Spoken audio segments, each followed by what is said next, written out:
ఒక నమ్మకం, ఒక ఆశయం, ఒక ప్రయత్నం. ముక్కంటి మల్లేశ్వర స్వామి పాదాల సాక్షిగా నిలువెత్తు కొండ, కొండపైన గుడి, గుడిలో దేవుడు, ఆ దేవుని చుట్టూ భక్తుల నమ్మకాలు.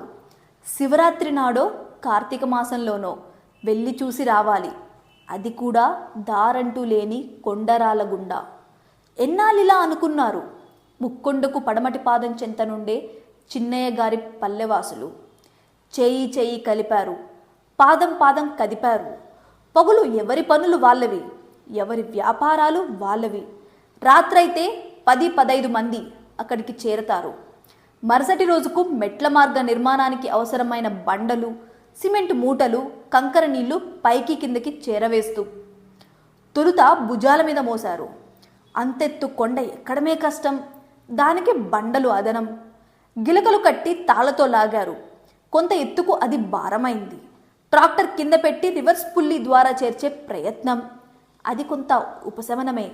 ఇలా కాదు అని ట్రాక్టర్ను భాగాలుగా విప్పి సగం దూరం దగ్గర అసెంబుల్ చేసి ఒక టైర్ తీసేసి ఆ రిమ్ముకు చైన్ పుల్లీ టెక్నిక్ ద్వారా రైల్వే ట్రాక్ వంటి సెటప్ ద్వారా చిన్న ట్రాలీ అమర్చి లాగడం మొదలుపెట్టారు.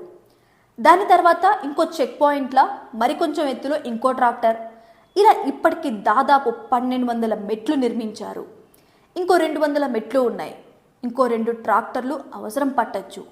పైకి వెళ్లే కొద్దీ ఒక్కో మెట్టు నిర్మాణానికి 4000 నుంచి 5000 వరకు ఖర్చు వస్తుంది. ఇప్పటి వరకు దాదాపు 60 లక్షల వరకు పనయింది. ఇంకా 30 నుంచి 50 లక్షల వరకు అవసరం అవుతుందని అంచనా. ఇదంతా ఎవరో చెప్తే చేసేది కాదు. వాళ్ళ మదిలో మెదిలిన ముక్కొండకు మెట్ల మార్గం అనే ఆలోచనకు ప్రత్యక్ష రూపమీ ప్రయత్నం.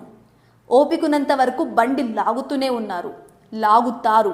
కానీ వాళ్ళ ప్రయత్నానికి ఇంకొంచెం ఊతమిచ్చేలా చిరుతోడు అయ్యే ఫండ్స్ దాతల కోసం ఎదురు చూస్తున్నారు. అంతా ఇవ్వకపోయినా ఒక్క మెట్టు 2 మెట్లకైనా ఇవ్వచ్చు. ఇంత చేసి ఏమొస్తుందంటే ఈరోజు రేపు లేదా ఇప్పటికిప్పుడు ఏమీ అవ్వలేకపోవచ్చు, కానీ భవిష్యత్తులో ఒక మంచి వీకెండ్ స్పాట్ అవుతుంది. దానికి మనమేం చేయక్కర్లేదు. ఆ గుడి చుట్టూ ఉన్న ప్రకృతే తనకు తాను అన్నీ చూసుకుంటుంది. వర్షాకాలంలో కొండెక్కితే మేఘాలు ఆకాశరామన్న ఉత్తరాల విశేషాలెన్నో మోసుకొస్తాయి. ఎండాకాలం మాత్రం పగటిపూట వెళ్ళే ధైర్యం చెయ్యొద్దు. ఆ వేడిగాలులు భరించలేరు. అయినా వెళ్తామంటే పున్నమి రాత్రులలో వెళ్ళండి. చంద్రుణ్ణి అతి దగ్గర నుంచి పలకరించి రావచ్చు. చెరువులు, వాగులు, వంకలు, అరటి తోటలు, కొండలు, మిట్టలు, ఎన్నో మరెన్నో విశేషాలన్నీ తనలో నింపుకున్న ముక్కొండ.